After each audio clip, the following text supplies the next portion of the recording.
Halo sahabat Andragogi dimanapun berada.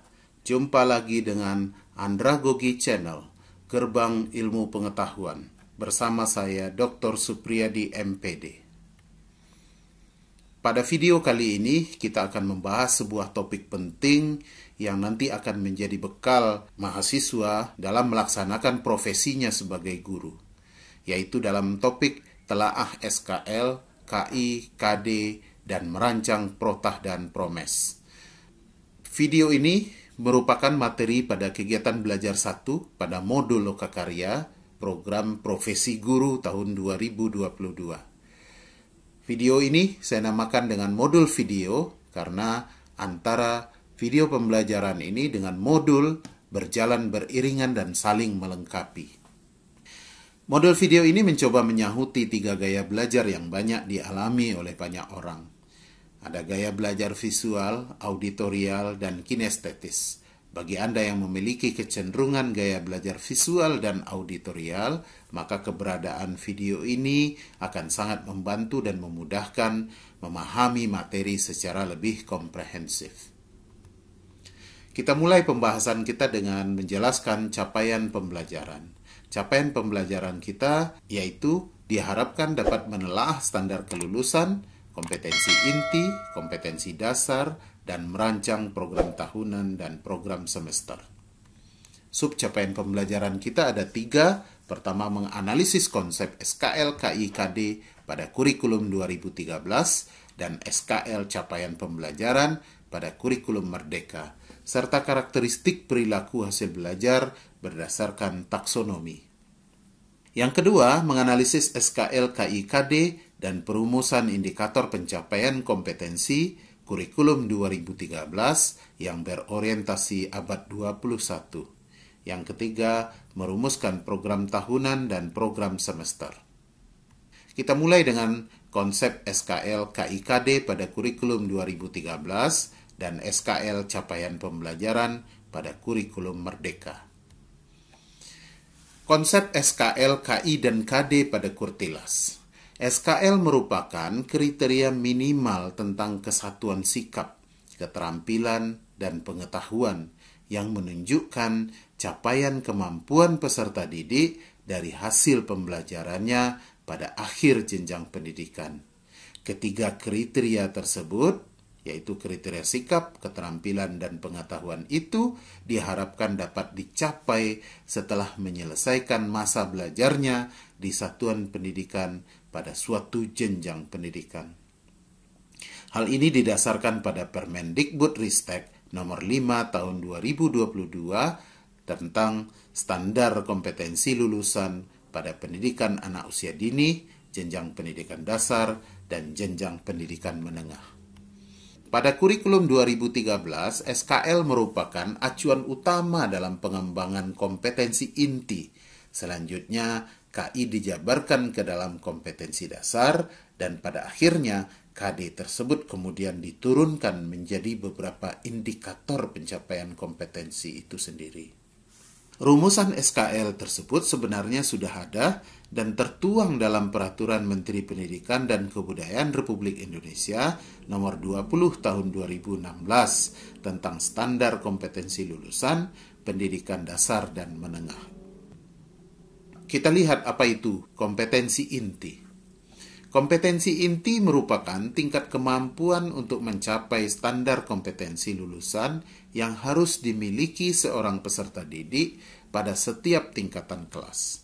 Artinya, ia merupakan operasionalisasi SKL dalam bentuk kualitas yang harus dimiliki oleh peserta didik pada setiap tingkat kelas atau program yang menjadi dasar pengembangan dari kompetensi dasar. KI mencakup aspek sikap, yaitu terdiri dari aspek spiritual dan sosial, juga aspek pengetahuan dan aspek keterampilan. Kompetensi dasar. Kompetensi dasar merupakan kemampuan yang harus diperoleh peserta didik untuk mencapai kompetensi inti melalui pembelajaran yang berisi sejumlah kemampuan yang harus dikuasai, baik pada aspek sikap, pengetahuan, maupun keterampilan dalam mata pelajaran tertentu. KD menjadi rujukan penyusunan indikator kompetensi dalam suatu mata pelajaran. Kita lihat definisi apa yang dimaksud dengan indikator pencapaian kompetensi. Indikator pencapaian kompetensi atau IPK merupakan ukuran, karakteristik, atau ciri-ciri ketercapaian, baik ketercapaian pada ranah sikap, pengetahuan, maupun keterampilan. Oleh karena itu, indikator dirumuskan dengan menggunakan kata kerja operasional atau KKO. Kenapa harus menggunakan kata kerja operasional? Karena kata kerja operasional berimplikasi pada terjadinya atau beroperasinya suatu perilaku pada peserta didik yang dapat dengan mudah diamati, diukur, atau dinilai oleh guru. Konsep SKL atau capaian pembelajaran pada kurikulum merdeka. Kurikulum merdeka adalah model kurikulum yang dilaksanakan pada program sekolah penggerak mengacu kepada profil pelajar Pancasila dalam rangka penguatan kompetensi dan karakter peserta didik sebagai salah satu komponen penting dalam pelaksanaan pembelajaran. Kita garis bawahi ada kata profil pelajar Pancasila dalam definisi ini. Lalu apa yang dimaksud dengan profil pelajar Pancasila tersebut? Profil pelajar Pancasila merupakan perwujudan pelajar Indonesia sebagai pelajar sepanjang hayat yang kompeten dan memiliki karakter sesuai dengan nilai-nilai Pancasila. Profil Pancasila ini diturunkan dari tujuan pendidikan nasional yang telah tercantum dalam Undang-Undang Nomor 20 Tahun 2013 tentang Sistem Pendidikan Nasional. Oleh karena itu, profil pelajar Pancasila merupakan penerjemahan yang lebih operasional dalam ruang lingkup lembaga pendidikan serta kontekstualisasi tantangan abad 21. Setelah melalui kajian yang cukup panjang, disebutkan bahwa profil pelajar Pancasila dapat dinyatakan sebagai berikut, yaitu pelajar Indonesia yang merupakan pelajar sepanjang hayat yang memiliki kompetensi global dan berperilaku sesuai dengan nilai-nilai Pancasila. Ada 6 karakteristik profil pelajar Pancasila. Yang pertama, pelajar Pancasila itu harus beriman, bertakwa kepada Tuhan Yang Maha Esa, dan berakhlak mulia. Yang kedua, pelajar Pancasila itu harus berkebinekaan global. Yang ketiga, harus bergotong royong.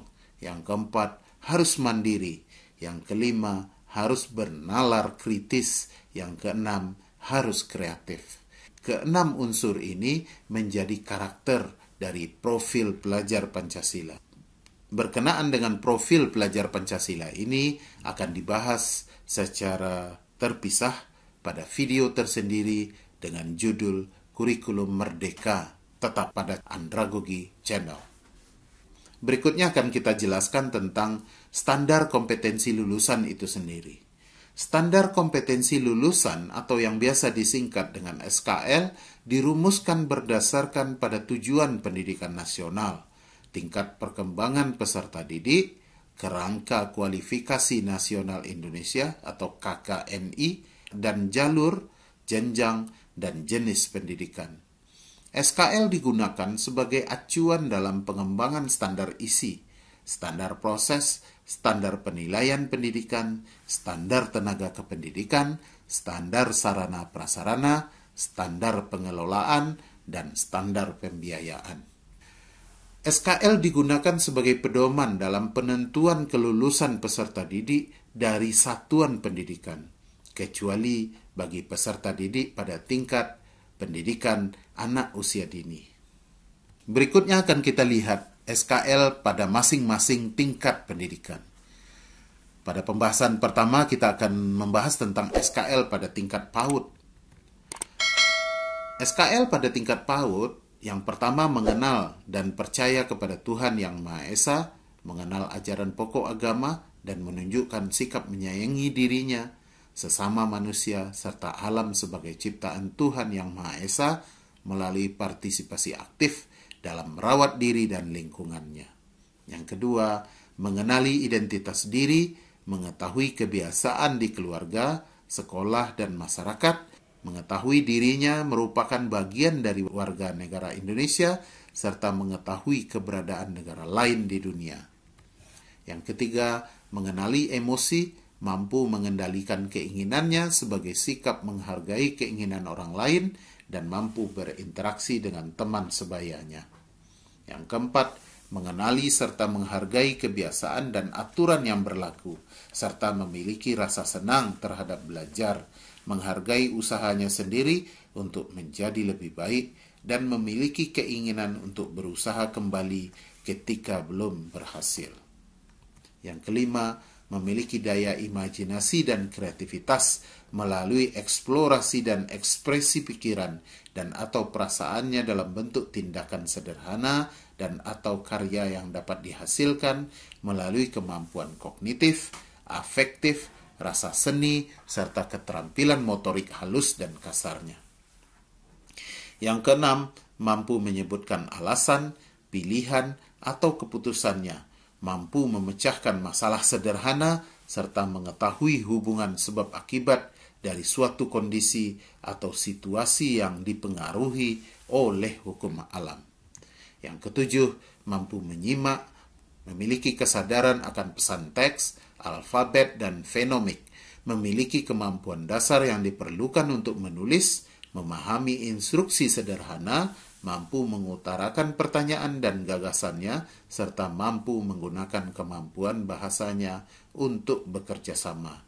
Dan yang terakhir adalah memiliki kesadaran bilangan, mampu melakukan pengukuran dengan satuan tidak baku, menyadari adanya persamaan dan perbedaan karakteristik antar objek, serta memiliki kesadaran ruang dan waktu.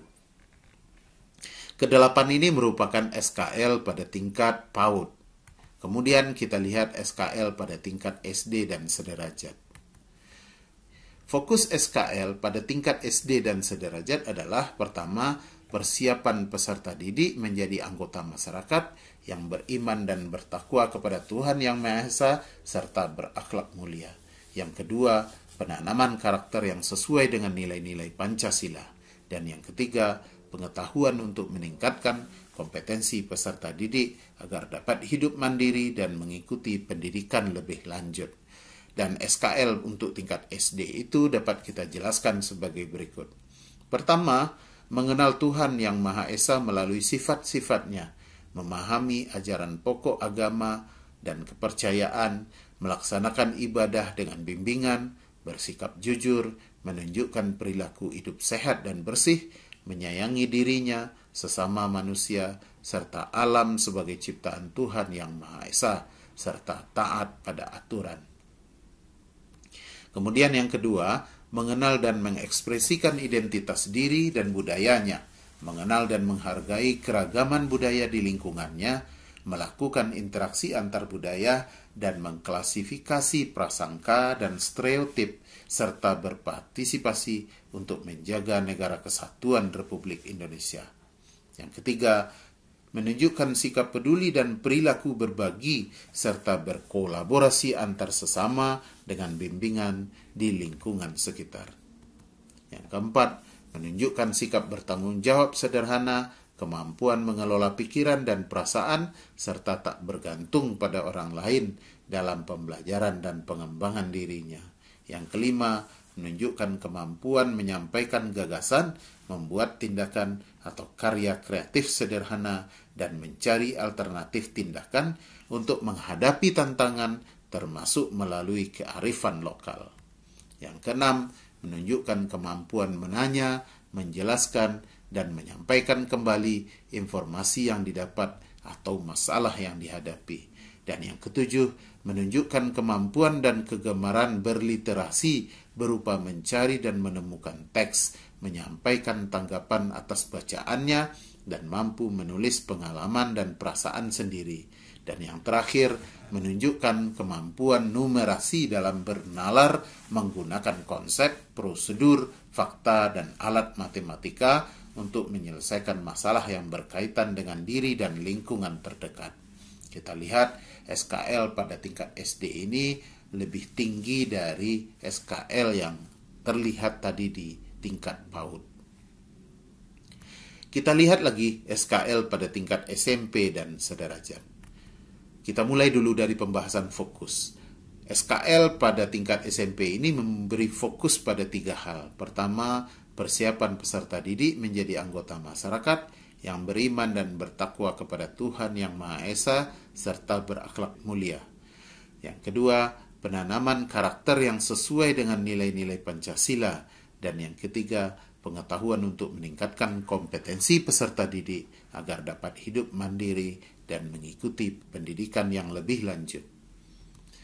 Sementara SKL pada tingkat SMP dan sederajat itu adalah pertama, mencintai Tuhan Yang Maha Esa dan memahami kehadiran Tuhan Yang Maha Esa dalam kehidupan sehari-hari, memahami ajaran agama, melaksanakan ibadah secara rutin dan mandiri sesuai dengan tuntunan agama dan kepercayaan, berani menyatakan kebenaran, menyayangi dirinya, menyadari pentingnya keseimbangan kesehatan jasmani, mental, dan rohani, menghargai sesama manusia, berinisiatif menjaga alam, serta memahami kewajiban dan hak sebagai warga negara.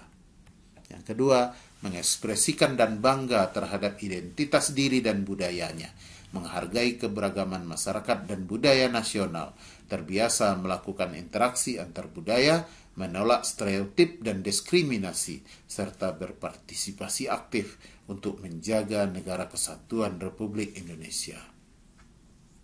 Yang ketiga, menunjukkan perilaku terbiasa peduli dan berbagi, serta kemampuan berkolaborasi lintas kalangan di lingkungan terdekat dan lingkungan sekitar. Yang keempat, terbiasa bertanggung jawab, melakukan refleksi, berinisiatif dan merancang strategi untuk pembelajaran dan pengembangan diri, serta mampu beradaptasi dan menjaga komitmen untuk meraih tujuan. Yang kelima, menunjukkan kemampuan menyampaikan gagasan orisinal, membuat tindakan atau karya kreatif sesuai kapasitasnya, dan terbiasa mencari alternatif tindakan dalam menghadapi tantangan. Yang keenam, menunjukkan kemampuan mengidentifikasi informasi yang relevan atau masalah yang dihadapi, menganalisis, memprioritaskan informasi yang paling relevan atau alternatif solusi yang paling tepat. Yang ketujuh, menunjukkan kemampuan dan kegemaran berliterasi berupa menginterpretasikan dan mengintegrasikan teks untuk menghasilkan inferensi sederhana, menyampaikan tanggapan atas informasi, dan mampu menuliskan pengalaman dan pemikiran dengan konsep sederhana. Dan yang terakhir adalah mampu menunjukkan kemampuan numerasi dalam bernalar menggunakan konsep, prosedur, fakta, dan alat matematika untuk menyelesaikan masalah yang berkaitan dengan diri, lingkungan terdekat, dan masyarakat sekitar. Kedelapan SKL untuk tingkat SLTP dan sederajat ini akan lebih tinggi lagi, akan lebih kompleks lagi ketika kita bandingkan dengan SKL pada tingkat sebelumnya. Kemudian kita lihat SKL pada tingkat SMA dan sederajat.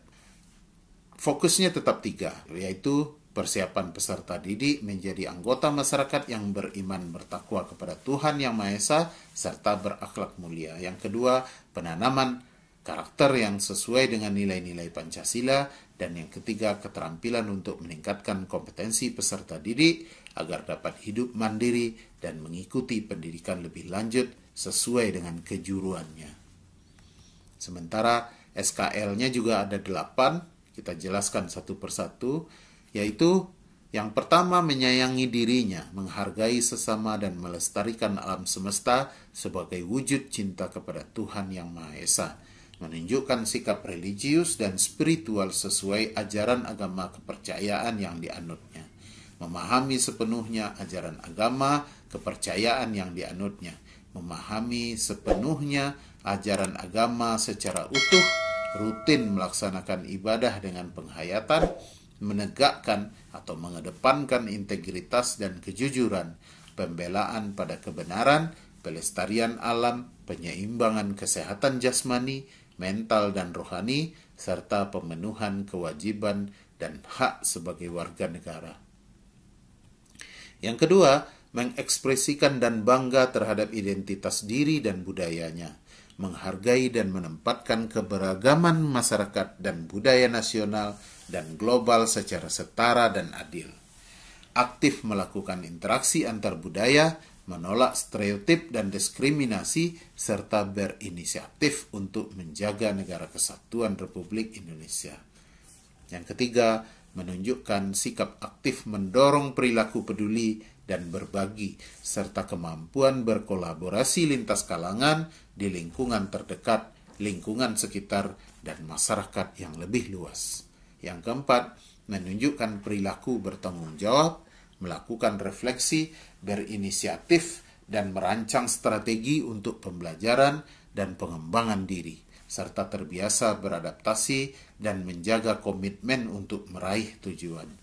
Yang kelima, menunjukkan perilaku berbudaya dengan menyampaikan gagasan orisinal, membuat tindakan dan karya kreatif yang terdokumentasikan, serta senantiasa mencari alternatif solusi masalah yang muncul di lingkungannya. Yang keenam, menunjukkan kemampuan permasalahan dan gagasan yang kompleks, menyimpulkan hasilnya dan argumen yang mendukung berdasarkan data yang akurat. Yang ketujuh, menunjukkan kemampuan dan kegemaran berliterasi berupa mengevaluasi dan merefleksikan teks untuk menghasilkan inferensi kompleks, menulis ekspositori maupun naratif dengan berbagai sudut pandang.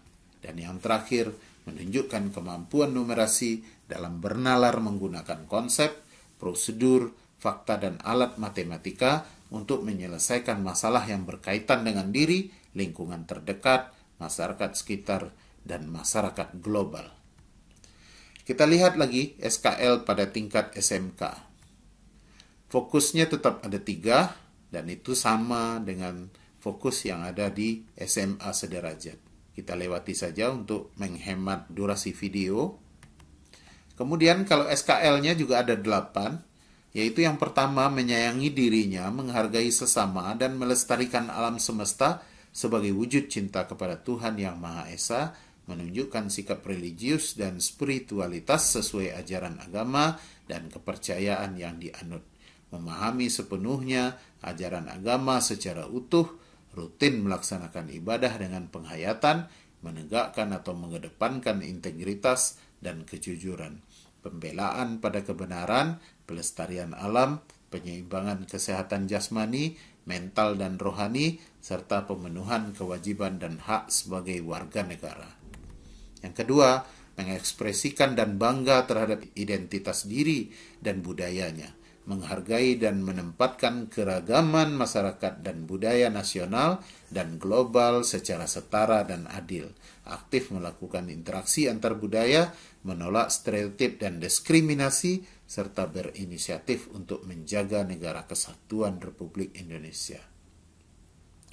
Yang ketiga, menunjukkan sikap aktif mendorong perilaku peduli dan berbagi, serta kemampuan berkolaborasi lintas kalangan di lingkungan terdekat, lingkungan sekitar, dan masyarakat yang lebih luas.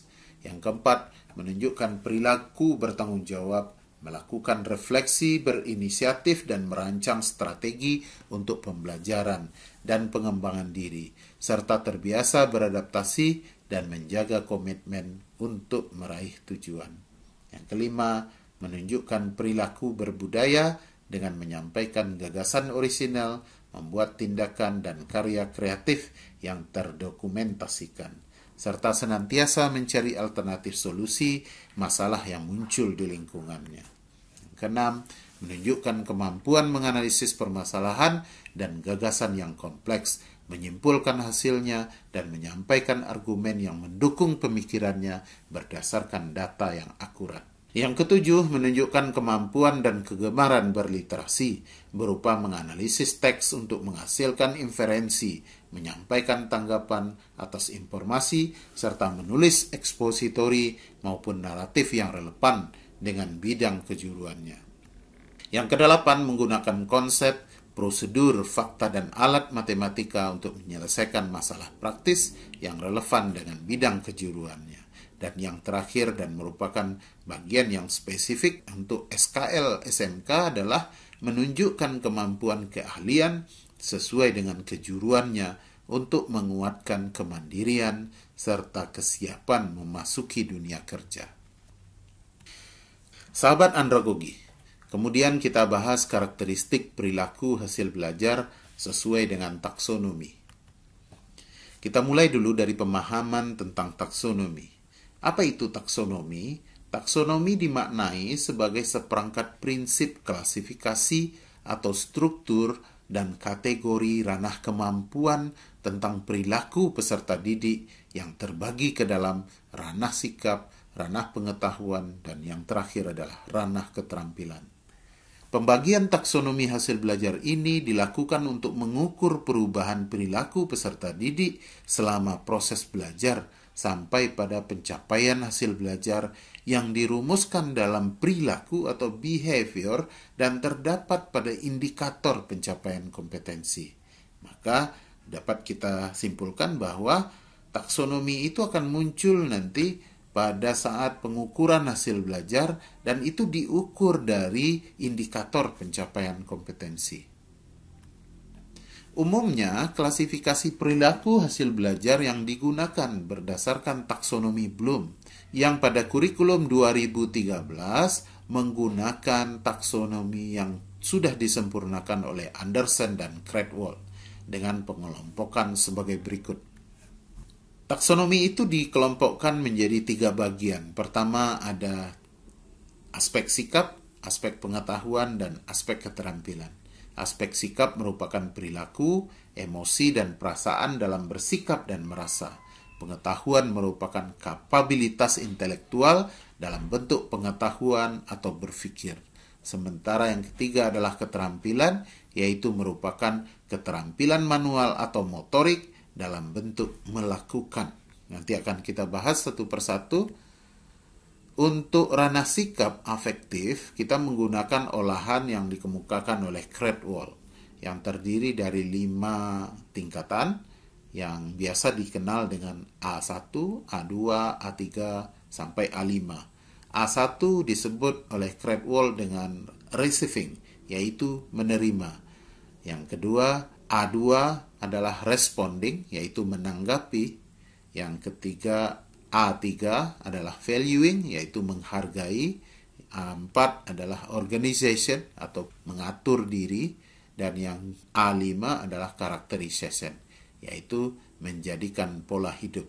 Nah, kelima tingkatan ini mengandung makna sikap di dalamnya. Jadi setiap tingkatan itu mengandung sikap atau sistem nilai. Misalnya pada tahap menerima bisa kita sebutkan dengan menerima nilai atau menerima satu sikap, menanggapi nilai pada A2 atau menanggapi sikap.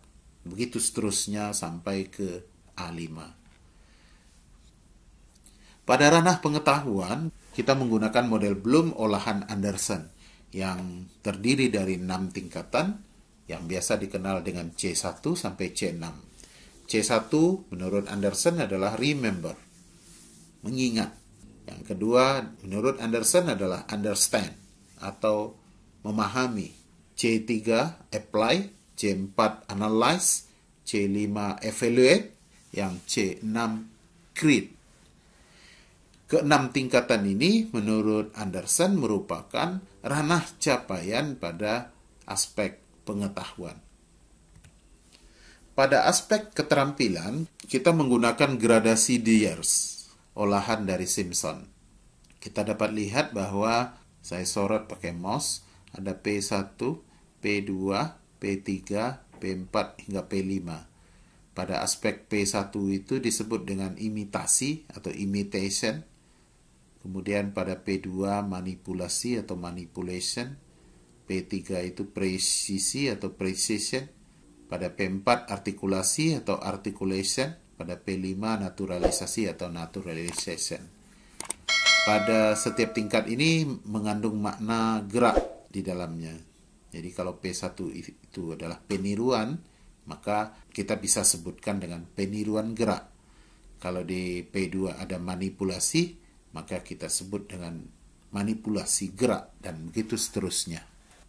Berkenaan dengan pertingkatan dari taksonomi ini, termasuk penggunaan kata kerja operasional yang ada di setiap tingkatan itu, akan dibahas pula pada video tersendiri, tetap pada Andragogi Channel.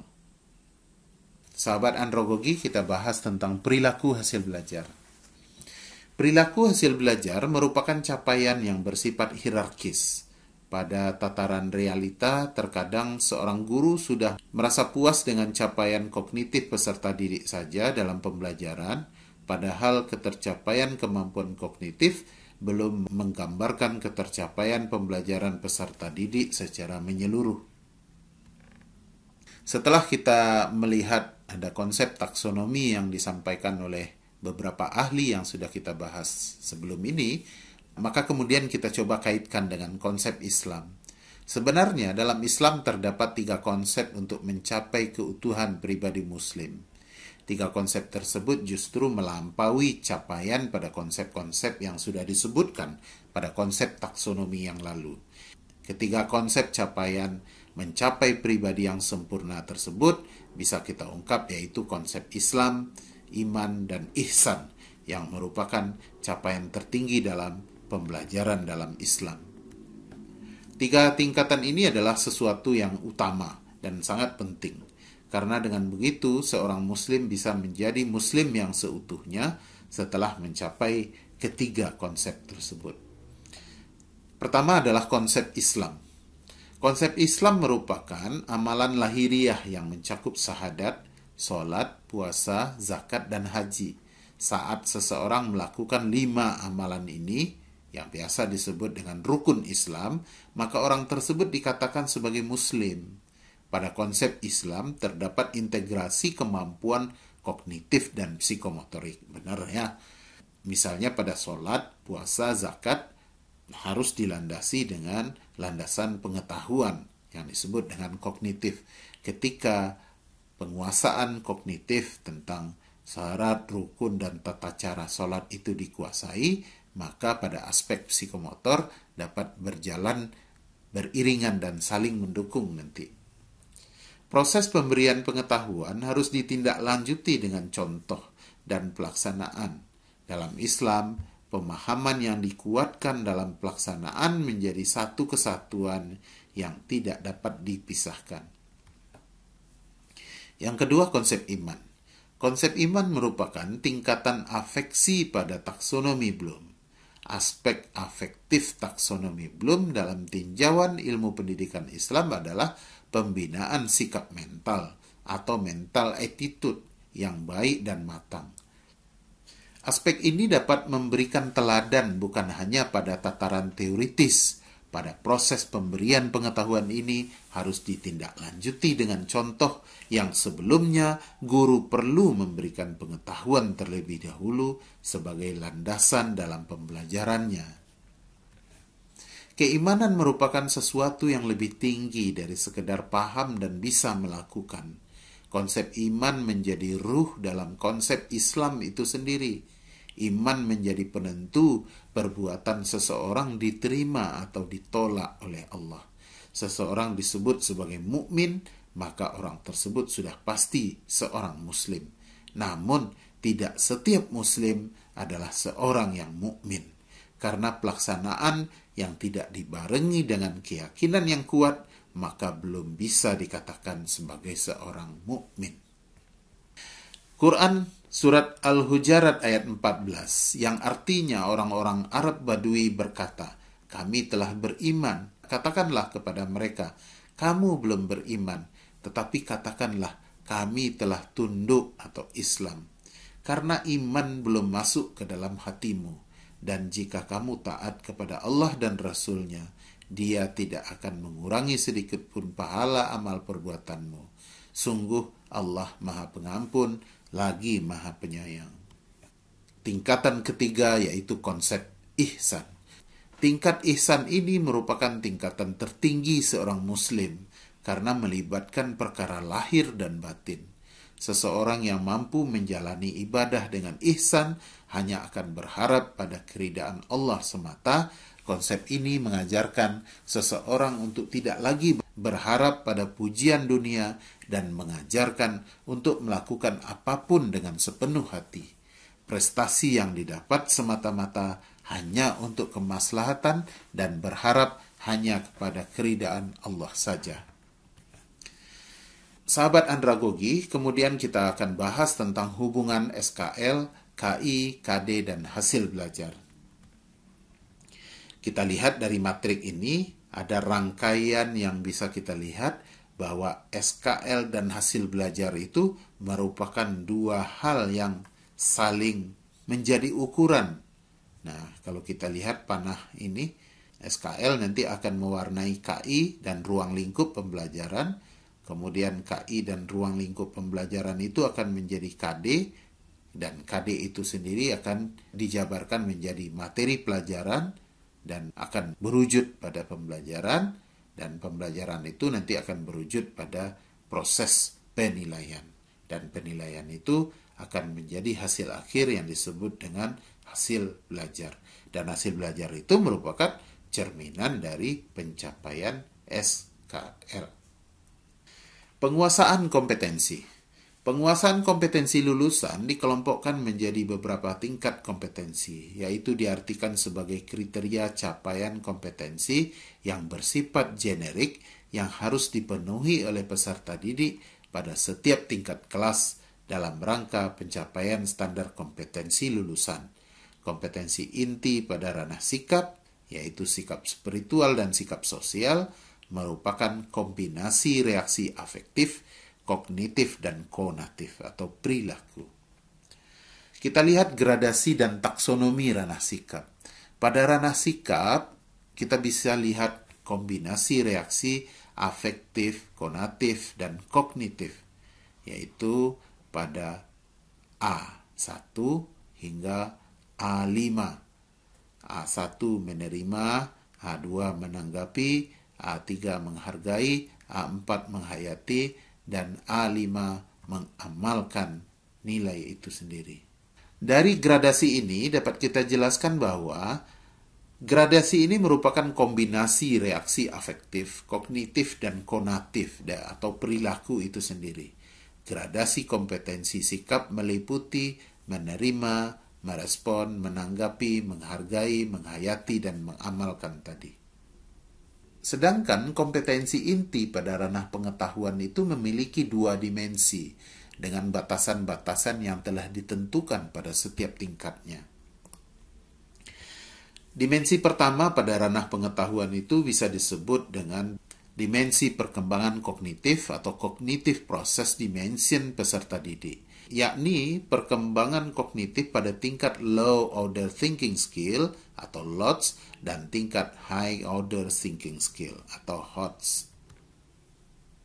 Untuk tingkat LOTS, perkembangan berpikir peserta didik ada pada tahap C1, C2, dan C3. Sedangkan untuk HOTS, perkembangan berpikir mereka berada pada tahap menganalisis atau C4, C5 mengevaluasi, dan C6 yaitu mengkreasi. Kita dapat lihat dimensi ranah pengetahuan itu pada gambar berikut. Pada C1, C2, C3 itu dikategorikan dengan LOTS, yaitu mengingat, memahami, menerapkan, dan mengaplikasikan. Nah, definisinya mengambil pengetahuan yang relevan dari ingatan untuk mengingat, membangun arti dari proses pembelajaran termasuk komunikasi lisan, tertulis, dan gambar untuk memahami, melakukan dan menggunakan prosedur dalam situasi yang tidak biasa atau situasi yang berbeda-beda untuk tingkat C3, menerapkan atau application. Pada tingkat HOTS, kita kategorikan pada C4, C5, dan C6, yaitu C4 menganalisis, C5 menilai atau mengevaluasi, C6 mengkreasi atau mencipta. Definisinya dapat kita lihat, untuk C4 menganalisis itu adalah memecahkan materi ke dalam bagian-bagiannya dan menentukan bagaimana bagian-bagian itu terhubung antar bagian ke satu struktur atau tujuan secara keseluruhan. Atau bisa kita sebut dengan Dari sesuatu yang umum dipilah-pilah menjadi bagian-bagian atau unit-unit yang lebih kecil. Kemudian pada C5 menilai dan mengevaluasi, yaitu membuat pertimbangan berdasarkan kriteria atau standar. Kemudian pada kreasi C6 menempatkan unsur secara bersama-sama untuk membentuk keseluruhan secara koheren atau fungsional, menyusun kembali unsur-unsur ke dalam pola atau struktur yang lebih baru. Dimensi kedua disebut dengan dimensi pengetahuan atau knowledge dimension. Dimensi pengetahuan ini berbicara bentuk dari pengetahuan itu sendiri, yakni meliputi faktual, konseptual, prosedural, dan metakognitif. Kita akan bahas satu persatu. Faktual. Faktual adalah pengetahuan terminologi atau pengetahuan detail yang spesifik dan elemen. Contoh, fakta bisa berupa kejadian atau peristiwa yang dapat dilihat, didengar, dibaca, dan diraba. Seperti peristiwa peperangan pada zaman Nabi Muhammad SAW, bukti-bukti masuknya Islam ke Nusantara, kurban, pisau yang digunakan untuk berkurban, dan air untuk berwudu, dan lain sebagainya. Konseptual. Konseptual merupakan pengetahuan yang lebih kompleks, berbentuk klasifikasi, kategori, prinsip, dan generalisasi. Contohnya, pengertian ulul albab, karakteristik atau kriteria ulul albab, prinsip kepemimpinan, teori pendidikan dan teori belajar, dan sebagainya. Prosedural. Prosedural merupakan pengetahuan bagaimana melakukan sesuatu, termasuk pengetahuan keterampilan atau algoritma atau urutan langkah-langkah logis pada penyelesaian masalah yang disusun secara sistematis, teknik, dan metoda. Contohnya adalah langkah-langkah pelaksanaan wudhu misalnya, langkah-langkah dalam pelaksanaan sholat, atau langkah-langkah dalam pelaksanaan haji, tahapan penyelesaian masalah pembagian harta warisan, dan sebagainya, merupakan contoh-contoh yang bisa disebut sebagai prosedural. Metakognitif. Metakognitif yaitu pengetahuan tentang kognisi, mengetahui dan memahami yang merupakan tindakan atas dasar suatu pemahaman meliputi kesadaran dan pengendalian berpikir, serta penetapan keputusan tentang sesuatu. Sebagai contoh, memperbaiki hubungan pertemanan yang rusak, membuat karya tulisan, berpikir mengapa masih banyak orang yang melakukan dosa, dan lain sebagainya. Nah, kemudian kita lihat dimensi kompetensi pengetahuan yang didasarkan pada dua jenis tadi.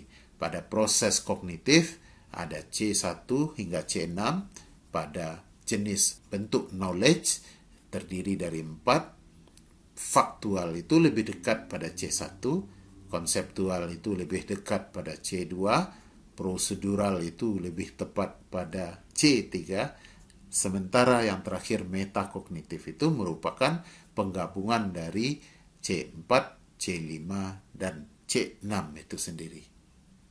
Nah, berkenaan dengan faktual, konseptual, prosedural, dan metakognitif ini, diharapkan betul ada pemahaman yang lebih dalam bagi mahasiswa, karena unsur ini akan terus digunakan termasuk dalam pembuatan RPP nantinya.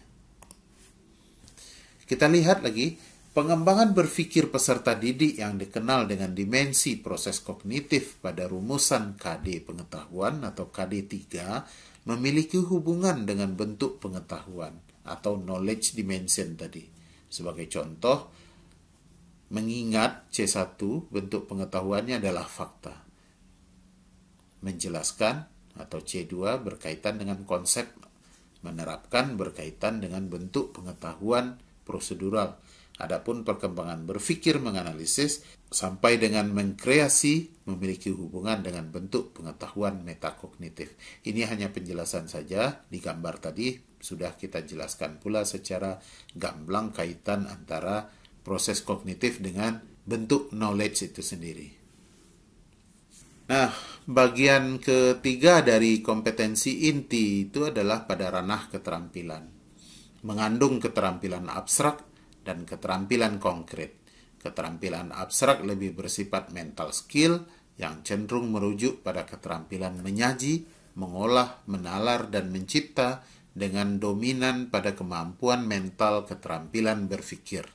Sedangkan keterampilan konkret lebih bersifat fisik motorik yang cenderung merujuk pada kemampuan menggunakan alat dimulai dari persepsi, kesiapan, meniru, membiasakan gerak mahir, menjadi gerak alami, dan menjadi tindakan orisinal.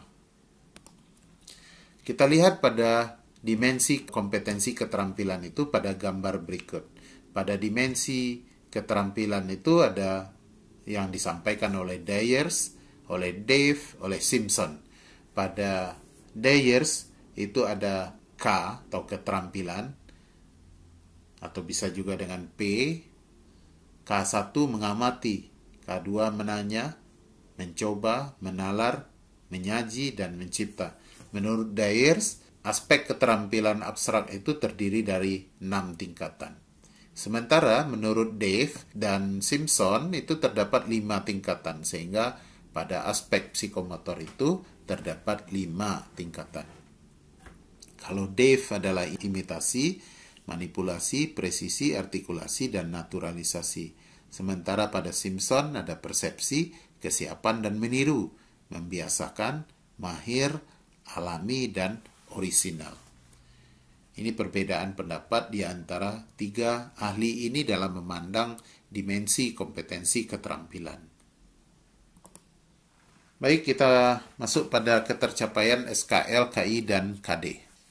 Dilakukan melalui langkah-langkah, melakukan linearisasi antara KI dan KD dari pengetahuan KI 3 dengan cara pertama melihat level kognitif pada KD dan KI, dan kemudian melihat hubungan antar level kognitif dan dimensi pengetahuan.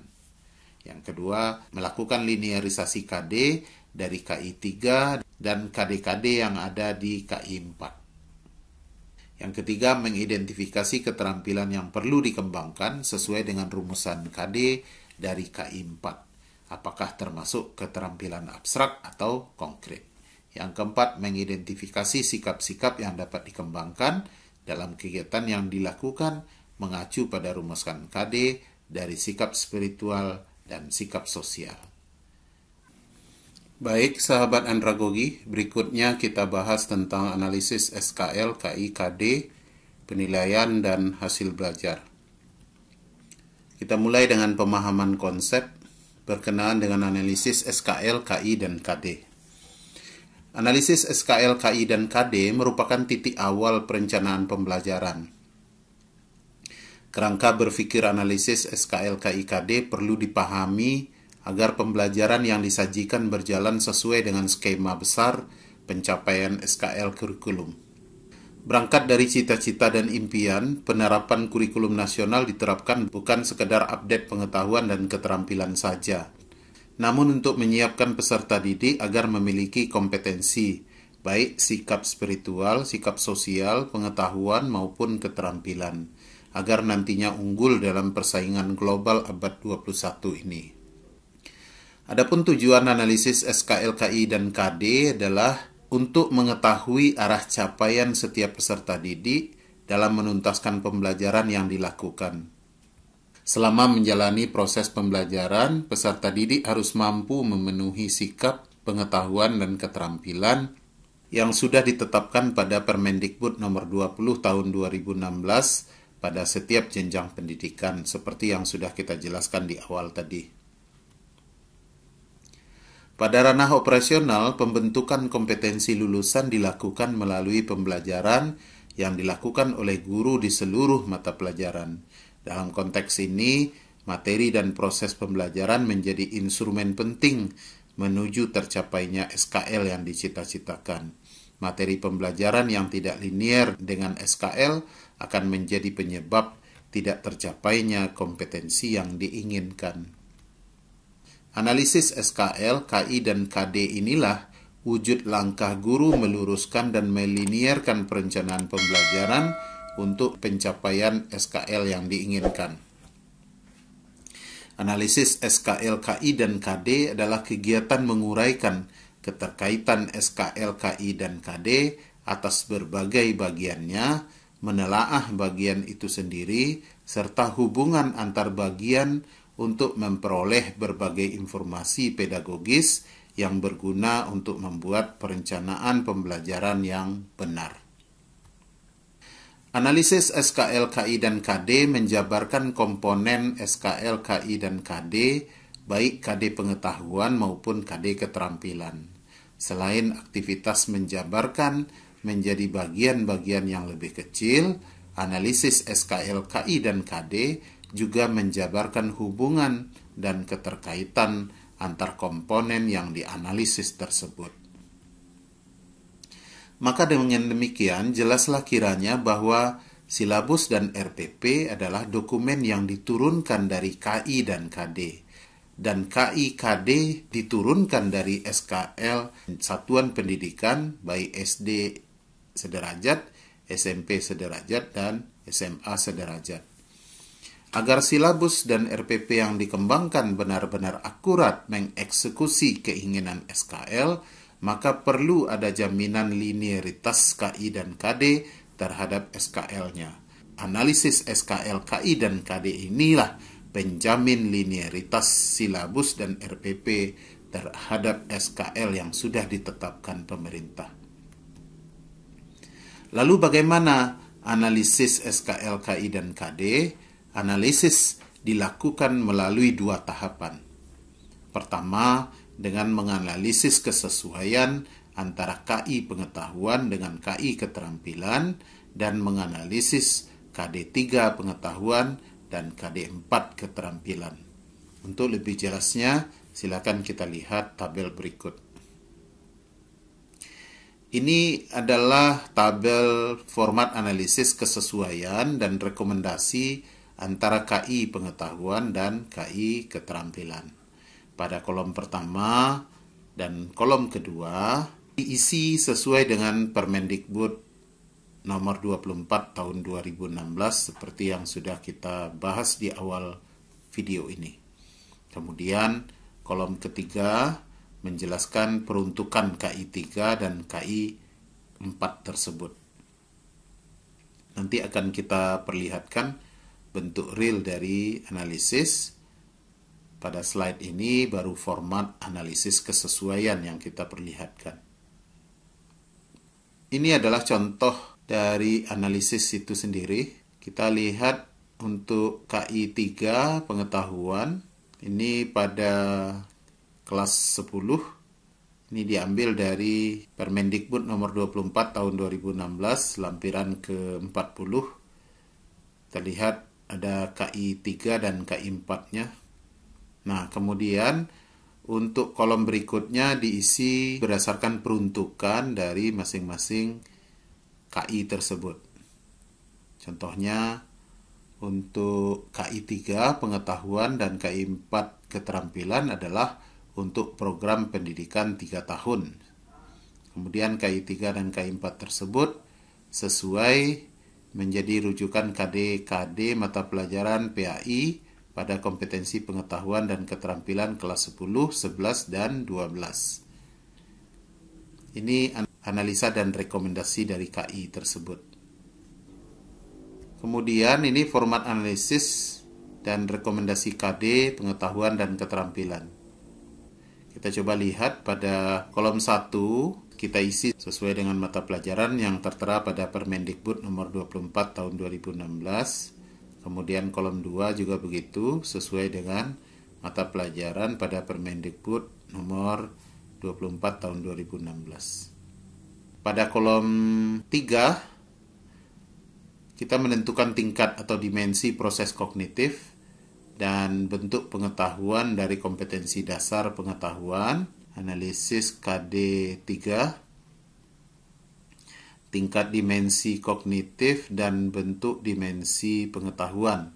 Pada kolom 4 menentukan, nanti bentuk realnya akan kita perlihatkan lagi pada gambar berikutnya. Pada kolom 4 menentukan rekomendasi kesesuaian tingkat dimensi proses kognitif. Kita lihat Ini pada analisis KD 4 kita gunakan bentuk taksonomi dan tingkat taksonominya. Kemudian pada kolom berikutnya merupakan rekomendasi. Pada kolom 3 kita lihat rekomendasi KD 3. Kita buat analisis pada KD 3, kemudian kita buat rekomendasi pada KD 3. Kemudian kita buat analisis KD 4, lalu kita buat rekomendasi KD 4. Nah, kemudian kolom terakhir adalah rekomendasi dari KD-KD pada mata pelajaran. Nanti pada kolom ketujuh kita bisa lihat dituliskan rekomendasi di antara KD 3 dari KD-KD pengetahuan mata pelajaran yang harus mencapai tingkat taksonomi tertinggi sesuai dengan KI 3. Nah, ini konkretnya akan kita lihat pada gambar berikutnya. Ini contoh analisis dan rekomendasi KD pengetahuan dan keterampilan. Kita lihat pada kolom pertama, ini petunjuknya, kemudian ini bentuk realnya. Dalam format yang sebenarnya nanti bagian ini tidak perlu lagi ditulis. Kita langsung saja pada bagian isi dari analisis itu. Pada KD pengetahuan atau KD 3, lalu kita buat sesuai dengan mata pelajaran dan Permendikbud nomor 24 tahun 2016 tadi. Begitu juga dengan KD keterampilan atau KD 4 juga dibuat. Nah, kemudian pada analisis KD 3, kita akan melakukan tingkat dimensi kognitif dan bentuk dimensi pengetahuan. Kita bisa buat di sini sebagai contoh, tingkat dimensi kognitif adalah menganalisis atau berada pada C4. Kita lihat KKO-nya. Pada contoh ini, KKO-nya adalah menganalisis. Menganalisis tentu juga berada pada C4 atau analisis. Untuk rekomendasi KD 3 adalah dimensi kognitif C4 menganalisis dipasangkan dengan bentuk pengetahuan meta kognitif. Kemudian untuk KD 4, KD 4-nya membaca Quran Surat Al-Hujarat dan seterusnya. Kemudian kita buat analisisnya membaca sesuai dengan tajwid. Jadi membacanya harus sesuai dengan tajwid dan makharijul huruf adalah dalam bentuk taksonomi. Taksonominya tentu adalah taksonomi psikomotorik. Ini untuk rekomendasi KD 4. Pada KD 31 menganalisis C4 yaitu memiliki kesetaraan dengan KD 41, KD 412 dan juga KD 413. Karena kita lihat sambungannya, karena ketiganya adalah pada tingkat presisi atau mahir setingkat K4. Jadi tidak ada rekomendasi perubahan. Kalau memang tidak ada rekomendasi perubahan, kita buat tidak ada rekomendasi perubahan. Nah, untuk analis rekomendasi KD 3 tadi kita lihat sambungannya. Pengetahuan kognitif, kontrol diri dan sebagainya memiliki kesesuaian, jadi tidak ada rekomendasi perubahan. Berarti ini option saja rekomendasi yang kita buat ini kalau seandainya ada perubahan. Kalau tidak ada perubahan lalu kita buat tidak ada perubahan. Nah, untuk rekomendasi KD-KD pada mata pelajaran, kita lihat aturannya adalah ketercapaian dimensi kognitif dan bentuk pengetahuan semua KD 3 dalam mata pelajaran. Kemudian ketercapaian taksonomi semua KD 4 dalam mata pelajaran. Kita coba lihat rekomendasinya. KD 3 dari KD-KD pengetahuan mata pelajaran PAI sudah memenuhi dimensi kognitif tuntutan KI 3, yaitu memahami, menerapkan, menganalisis, dan mengevaluasi. Sedangkan bentuk pengetahuan juga sudah terpenuhi, yaitu konseptual, prosedural, dan metakognitif. Nah, ini merupakan rekomendasi dari KD-KD pada mata pelajaran ini. Ini adalah contoh analisis rekomendasi KD pengetahuan dan KD keterampilan. Baik, sahabat andragogi, pembahasan selanjutnya adalah perumusan indikator pencapaian kompetensi Kurtilas berorientasi abad 21. Kita lihat dulu pengertian dari indikator.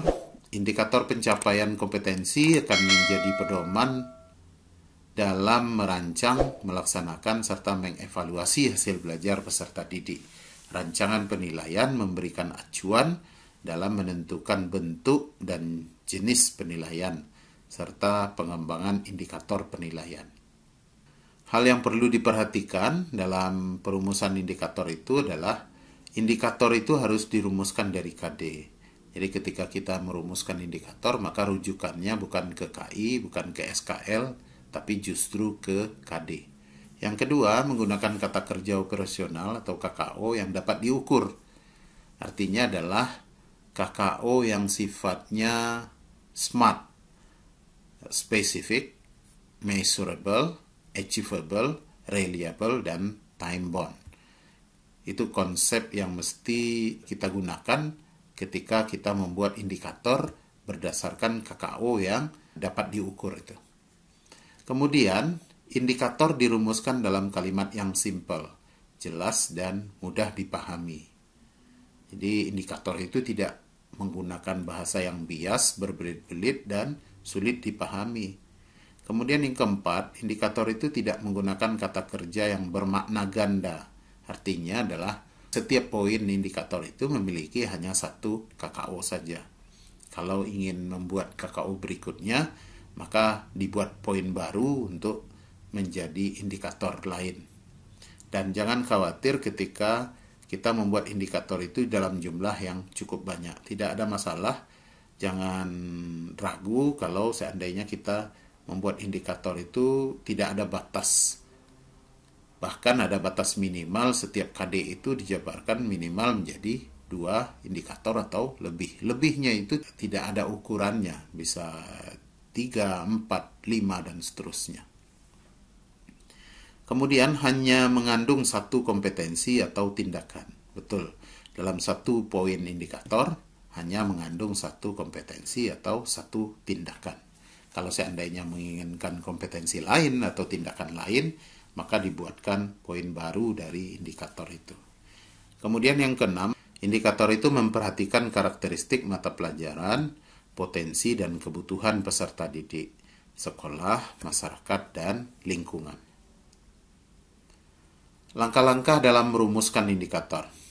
Pertama, menganalisis tingkat kompetensi yang digunakan pada KD. Kita pertama kali akan melakukan analisis tingkat kompetensi yang digunakan pada KD dengan cara memahami kata kerja operasional dalam taksonomi Bloom.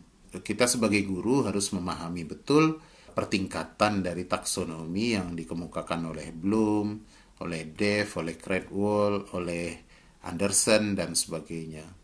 Nah, masing-masing tingkatan itu dibedakan berdasarkan kata kerja operasionalnya, dan itu harus dipahami oleh guru. Yang kedua, menetapkan KD yang akan diturunkan menjadi indikator. Kita buatkan indikator berdasarkan KD-KD tertentu. Kemudian yang ketiga, menentukan kata kerja dari kompetensi dasar sesuai dengan taksonomi Bloom. Artinya adalah kata kerja yang kita pilihkan untuk menjadi kata kerja operasional di indikator tentunya harus didasarkan pada kompetensi dasar yang tentunya sesuai dengan taksonomi, dengan konsep taksonomi yang sudah dikemukakan oleh Bloom dan kawan-kawan. Yang kedua, menganalisis indikator berdasarkan tingkat UKRK. UKRK itu merupakan singkatan dari urgensi, kontinuitas, relevansi, dan keterpakaian kompetensi pada KD. UKRK dijadikan kriteria dalam memilih dan memilah ketepatan indikator kunci atau indikator penunjang. Berdasarkan hal itu, maka indikator itu kita kategorikan kepada 3 hal. Ada indikator kunci, ada indikator pendukung atau indikator prasyarat, kemudian juga ada indikator pengayaan. Kita lihat apa yang dimaksud ketiga istilah ini. Indikator kunci. Indikator kunci merupakan indikator yang sangat memenuhi kriteria UKRK tadi. Yang kedua, kompetensi yang dituntut adalah kompetensi minimal yang terdapat pada KD. Yang ketiga, memiliki sasaran untuk mengukur ketercapaian standar minimal dari KD. Yang keempat, dinyatakan secara tertulis dalam pengembangan RPP dan harus teraktualisasi dalam pelaksanaan proses pembelajaran. Nah, 4 hal ini menjadi ciri-ciri dari indikator kunci. Sementara indikator pendukung atau indikator prasyarat adalah indikator yang membantu peserta didik untuk memahami indikator kunci. Jadi ada indikator berikutnya yang berusaha nanti memudahkan peserta didik memahami indikator kunci tadi. Kemudian kompetensi yang sebelumnya telah dikuasai peserta didik dikaitkan dengan indikator kunci yang dipelajari, itu menjadi bagian dari indikator pendukung atau indikator prasyarat.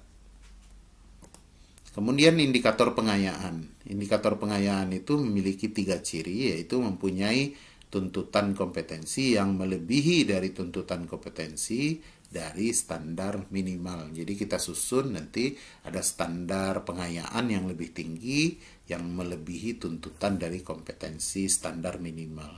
Yang kedua, indikator pengayaan itu tidak mesti ada. Nanti akan sangat berhubungan pula dengan intake siswa. Kalau seandainya intake siswa tidak memungkinkan, maka indikator pengayaan ini tidak mesti kita buat. Yang ketiga, dirumuskan apabila peserta didik berpotensi memiliki kompetensi yang lebih tinggi dan perlu peningkatan dari standar minimal.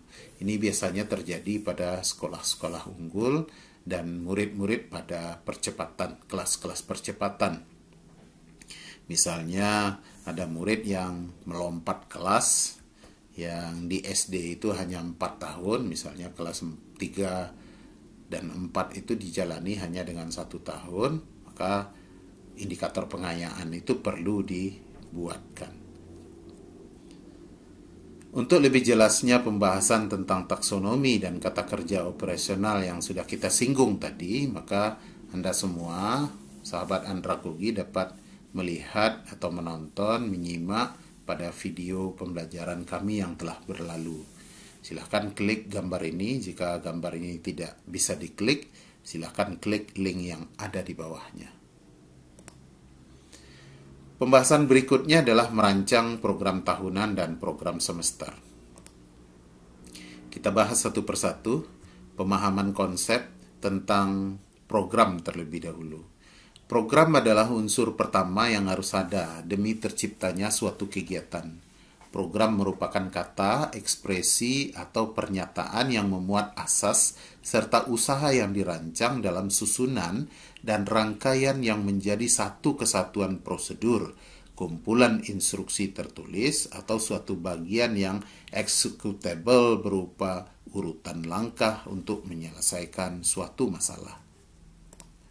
Dengan demikian, suatu program pembelajaran adalah mencakup seluruh kegiatan pembelajaran yang berada di bawah unit administrasi yang sama, atau sasaran-sasaran yang saling bergantung dan saling melengkapi, yang semuanya harus dilaksanakan secara integratif, sistemik, dan sistematis.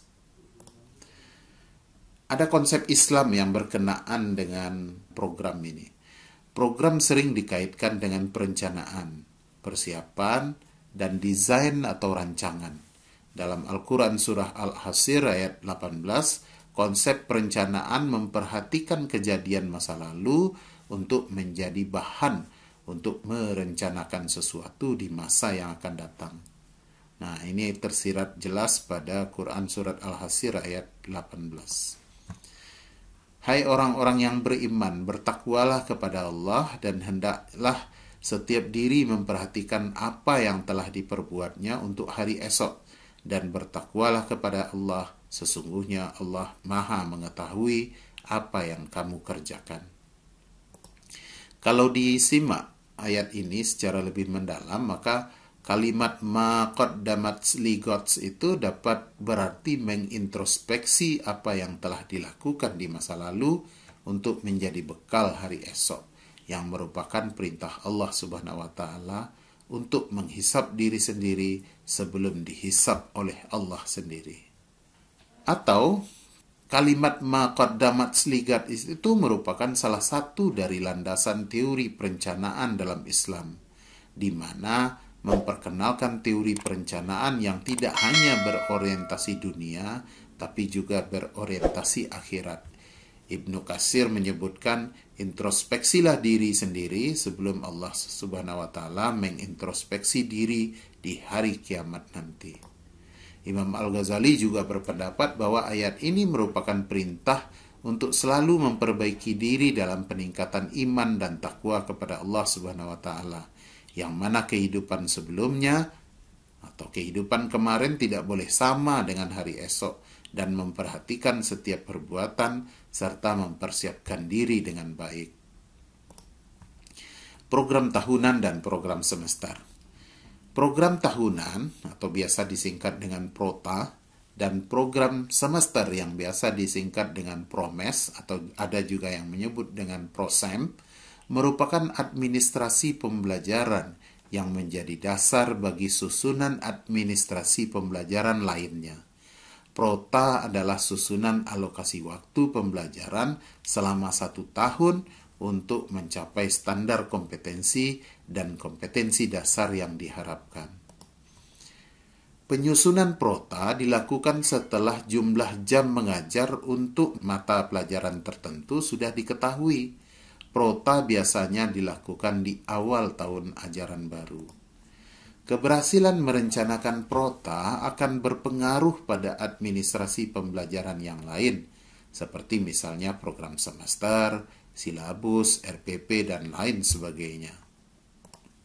Sedangkan PROMES atau program semester merupakan bentuk penjabaran dari PROTA yang memuat gambaran pembelajaran dan pencapaian yang ingin diraih selama 1 semester.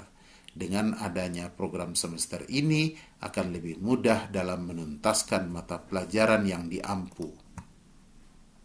Adapun tujuan PROTA dan PROMES adalah pertama untuk mengorganisir pembelajaran agar bisa berjalan secara optimal. Artinya adalah dengan PROTA dan PROSEM itu, maka pembelajaran akan terencana secara optimal. Yang kedua, menjadi pedoman untuk penyusunan PROMES. Yang ketiga, menjadi pedoman dalam penyusunan kalender pendidikan. Yang keempat, digunakan sebagai acuan untuk mengoptimalkan penggunaan waktu efektif pembelajaran yang tersedia. Fungsi dari PROTA mempermudah tugas guru saat mengadakan pembelajaran selama 1 semester. Yang kedua, mampu mengarahkan kegiatan untuk mencapai tujuan pembelajaran yang telah diprogramkan. Yang ketiga, menjadi pola dasar untuk mengatur tugas dan wewenang setiap pihak yang ikut serta dalam pembelajaran. Yang keempat, menjadi pedoman guru dalam bekerja dan belajar. Yang kelima, menjadi tolak ukur efektivitas pada proses pembelajaran. Yang keenam, menjadi bahan untuk menyusun data sehingga terbentuk keseimbangan kerja. Yang ketujuh, mampu menghemat waktu, tenaga, biaya, dan alat penunjang karena pembelajaran bisa berlangsung secara efektif dan efisien. Sementara fungsi PROTA dan PROMES bagi guru adalah sebagai acuan atau pedoman dalam pelaksanaan pembelajaran. Semakin matang rencana yang dipersiapkan oleh guru, maka akan semakin bagus pula usaha itu dilaksanakan oleh guru. Yang kedua dari fungsi PROTA dan PROMES bagi guru adalah menjadikan guru lebih siap dan percaya diri dalam menjalankan tugas mengajar. Yang ketiga, dengan adanya desain bagi seorang guru akan dapat meningkatkan kemampuan guru dalam mengajar dan akhirnya akan menjadikan pembelajaran berkualitas dan bermakna bagi peserta didik. Yang keempat, karena adanya perencanaan, maka pelaksanaan pengajaran menjadi baik dan efektif. Program tahunan. Program tahunan merupakan program umum setiap mata pelajaran untuk setiap kelas yang dikembangkan oleh guru mata pelajaran yang bersangkutan. Program ini perlu dipersiapkan dan dikembangkan oleh guru sebelum tahun ajaran, karena merupakan pedoman bagi pengembangan program-program berikutnya, seperti program semester, program mingguan, dan program harian atau program pembelajaran setiap pokok bahasan. Dalam menyusun program tahunan ini ada beberapa langkah yang harus diperhatikan. Pertama, menelaah kalender pendidikan. Karena untuk menyusun prota itu harus didasarkan pada kalender pendidikan yang telah ditetapkan baik oleh pemerintah daerah maupun ditetapkan oleh sekolah masing-masing.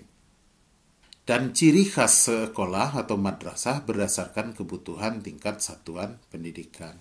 Yang kedua, menandai hari-hari libur, permulaan tahun pelajaran, minggu efektif, belajar, waktu pembelajaran efektif per minggu, dan sebagainya. Hari-hari libur meliputi ada jeda tengah semester, ada jeda antar semester, libur akhir tahun pelajaran, libur keagamaan, libur umum termasuk hari besar nasional, dan libur khusus. Yang ketiga, menghitung jumlah minggu efektif setiap bulan dan semester dalam 1 tahun dan memasukkan dalam format matrik yang tersedia.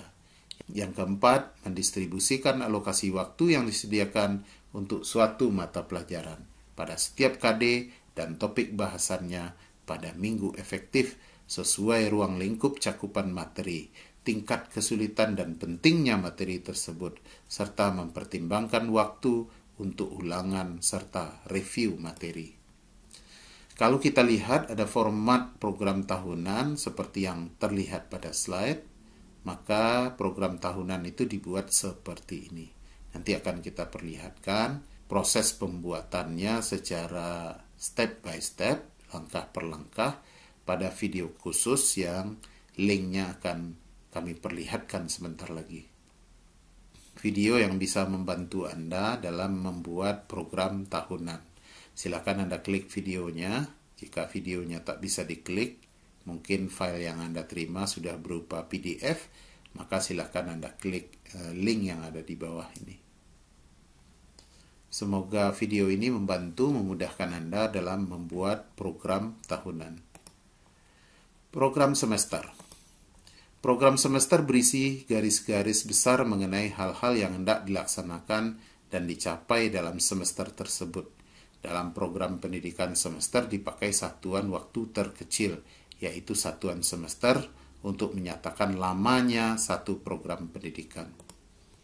Masing-masing program semester sifatnya lengkap dan merupakan satu kebulatan dan berdiri sendiri.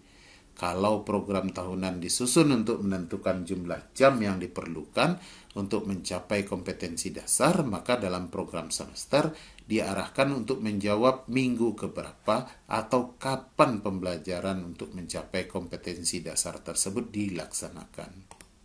Langkah-langkah dalam perancangan PROMES. Pertama, menghitung jumlah hari besar efektif dan jumlah jam belajar efektif setiap bulan dan semester dalam 1 tahun.